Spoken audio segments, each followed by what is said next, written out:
folks, I hope you're well today. I really do. This rather fine Monday afternoon. I say rather fine. I think it's going to get uncomfortably fine as the week creeps on. I believe we're going to have a bit of a mini heat wave. You'll get it worse that there London area than we will up north here, but it's going to get warmer for one and all, I think, from what they tell us. Right, got a bit of showbiz news for you today. It's not so much news as much as things that I've read. We're going back in time a bit with some of this showbiz stuff. It's quotes off people today about past relationships and what have you.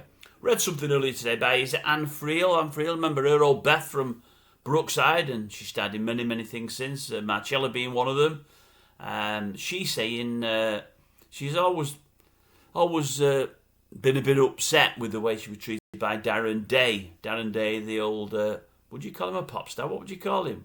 I think there's names for him, maybe not pop star. You'll have your own name. I've probably got a couple of names, but I won't say them on here. Anyway, I think he was the first serious boyfriend when she found fame on the TV. They're on Channel 4.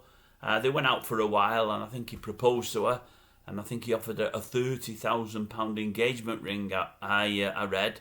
And then not long after, he broke it all off. She said, that's not all that disappointed me, the fact that he broke it off, but the fact that within a year, he proposed to Tracy Shaw. Remember old Tracy? Did she play Maxine in Coronation Street? I think she did. She might have even married our Ashley in the end, if memory serves. Good-looking girl at the time. Anyway, he proposed to her, and what did he offer her? The same £30,000 engagement ring. He mustn't let Anna keep it. He kept it. Gave it to Tracy. God only knows who's got it now. Anyway, he's had a bit of a checkered career, checkered love life as Darren. Weren't he the fellow that famously left his wife only a month after she gave birth, saying, oh, I can't cope with all this fatherhood, it's not for me. I think Anna dodged a bullet there, old Anna Friel there. She said the biggest regret she had wasn't so much the ring, but she left a lot of old clothing, a lot of retro gear at his house, and she just left in a huff as they split up. Went back for it a year or two later, threw it all out. Talking of breaks and splits, I'm reading one of Halle Berry's earlier boyfriends. Well, I think he was her husband, I think he said. I think he married her for 2 or 3 years, a good few years ago now. He said, I left her, I had to leave her in the end. He said, she was a crap cook, couldn't cook to save her life, and the kitchen was always like a bomb site. And more than that, I looked at her and I thought, she's not got motherhood qualities, it's all about her career and herself. She wasn't for me. The cooking had bothered me, the kitchen had bothered me more. I don't like seeing my kitchen a mess. I don't, honestly, folks. I know, sad for a bloke to say that, but I don't like my kitchen being a mess. The house can be crawling, as long as the kitchen's alright. No, the house can't be crawling, but I don't like my kitchen being a mess, that is true. What else did I have? I had a bit more showbiz here. I've heard today, is it Natalie Imbruglia and Delta Goodrem? They're both rumoured to be going on the next series of Strictly. I thought to myself, I wouldn't say they're A-listers, but they're certainly not your normal dear E-listers. I mean, Natalie, you've not heard much of her lately. She's not had much in the charts at all. She's been a bit inactive. But Delta now is trying to crack the world. She's recently got married.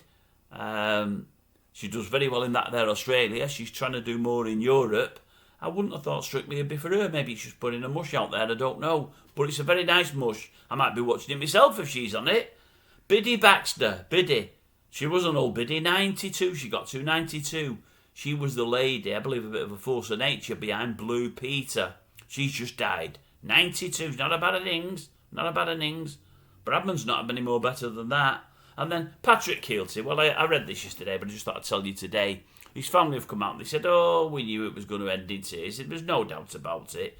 As soon as Cat never turned up for his mother's funeral, we knew it was the end.